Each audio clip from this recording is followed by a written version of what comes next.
ওয়েবসাইটে image tag ব্যবহার করার জন্য ইমেজ অ্যাট্রিবিউট ট্যাগ ব্যবহার করা হয়। সো আমরা ইমেজ ট্যাগ ব্যবহার করার জন্য প্রথমে আগের কোডগুলো রিমুভ করে দিয়ে এখানে ইমেজ অ্যাট্রিবিউট অ্যান্ড সোর্সে আপনার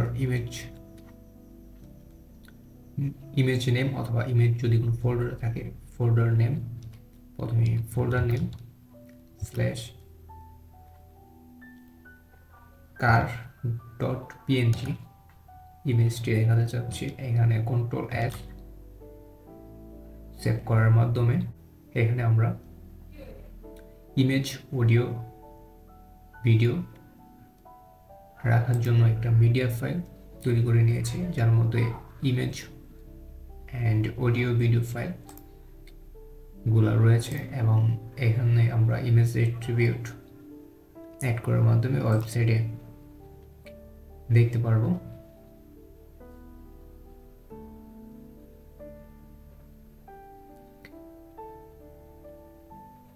দেখতে পাচ্ছেন এখানে ইমেজ অ্যাট্রিবিউটের মাধ্যমে ইমেজ যে ওয়েবসাইটে শো করতেছে এখানে। এবং ইন্টারনেট থেকে যে কোনো ইমেজ ব্যবহার করার জন্য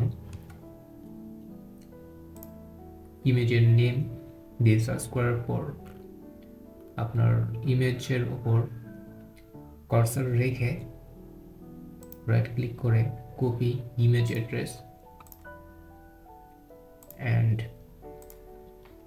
এখানে আরেকটা ইমেজ ট্যাগ নিয়ে এখানে কপি করা ইমেজ ইউআরটি বসিয়ে দেওয়ার ফলে ইন্টারনেট থেকে যে ইমেজের লিঙ্কটি নেওয়া হয়েছিল সেটি এখানে দেখা যাচ্ছে। এবং অডিও ট্যাগ ব্যবহার করার জন্য অডিও এবং source media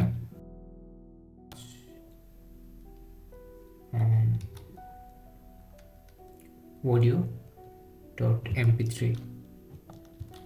control S save দেওয়ার মাধ্যমে এখানে কোনো কিছু দেখা যাচ্ছে না, তার কারণ হচ্ছে এখানে অডিও ট্যাগের ক্ষেত্রে এখানে সবসময়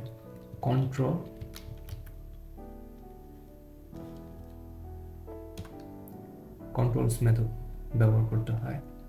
কন্ট্রোল এস অ্যান্ড দেখতে পাচ্ছেন এখানে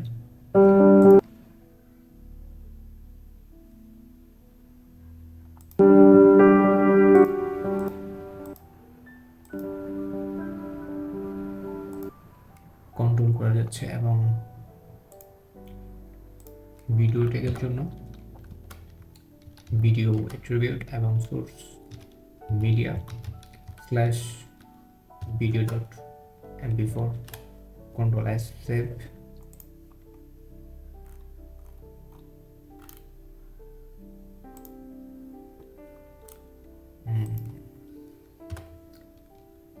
স্টাইল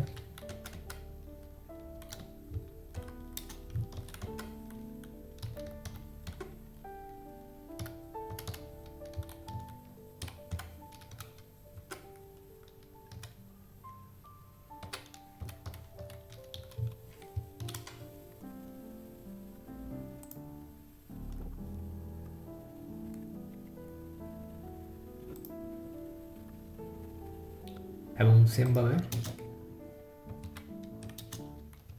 এইখানেও কন্ট্রোল মেথড ব্যবহার করতে হবে।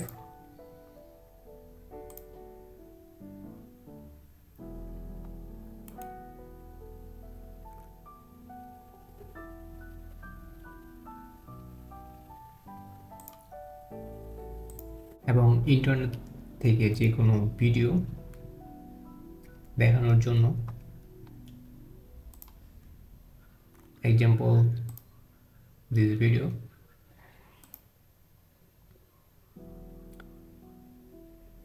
রাইট ক্লিক করে এখানে কোড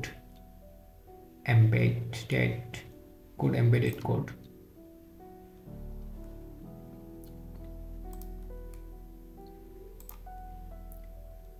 কপি করা হয়ে গেলে এখান থেকে control B paste and control F save.